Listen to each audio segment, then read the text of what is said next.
మిథున రాశి వారికి ఈ వారం సానుకూలమైనటువంటి గ్రహస్థితి గోచరిస్తూ ఉన్నది.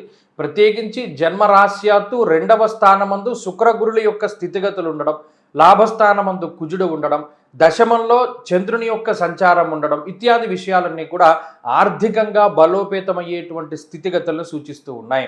అంటే గత వారాల్లో గత కొద్ది నెలలుగా ఏదైతే ఉద్యోగపరంగా వ్యాపార పరంగా మనం ఉన్నతగా ఉండాలి, ఉద్యోగపరమైనటువంటి ప్రమోషన్లు కానీ ఎక్కువ శాలరీ ఉన్నటువంటి ఉద్యోగాలకి వెళ్ళాలి అని మీ తీవ్రమైనటువంటి కృషి ఉన్నదో దానికి తగ్గటువంటి ప్రతిఫలాన్ని అనుభవించేటువంటి వారంగా ఈ వారాన్ని చెప్పవచ్చును.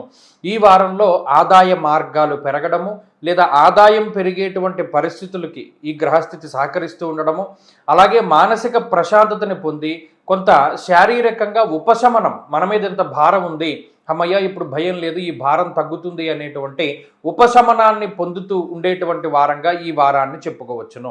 మిథున రాశి వారికి ఈ వారం లగాయితూ శత్రువుల యొక్క సంఖ్య తగ్గుతూ ఉంటుంది.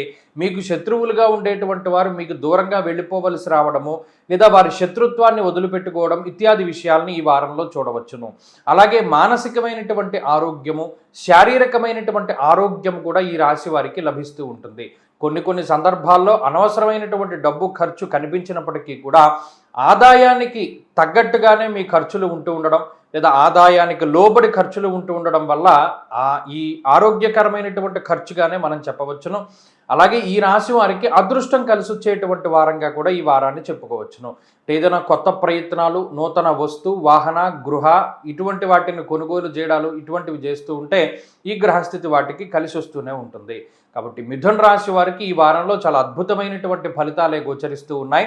కొంత ఈ వ్యయస్థానమందు ఉండేటువంటి రవిగ్రహం అప్పుడప్పుడు నిరుత్సాహాన్ని కలిగించడానికి లేదా అనవసరమైనటువంటి డబ్బు ఖర్చుకి అవకాశాన్ని కల్పిస్తారు. కాబట్టి ఈ వారంలో సూర్యారాధన చేస్తూ ఉండడం ద్వారా ఈ రవి ఇచ్చేటువంటి దోషాన్ని తగ్గించుకొని పూర్తి స్థాయిలో అనుకూలతలను పొందగలుగుతారు.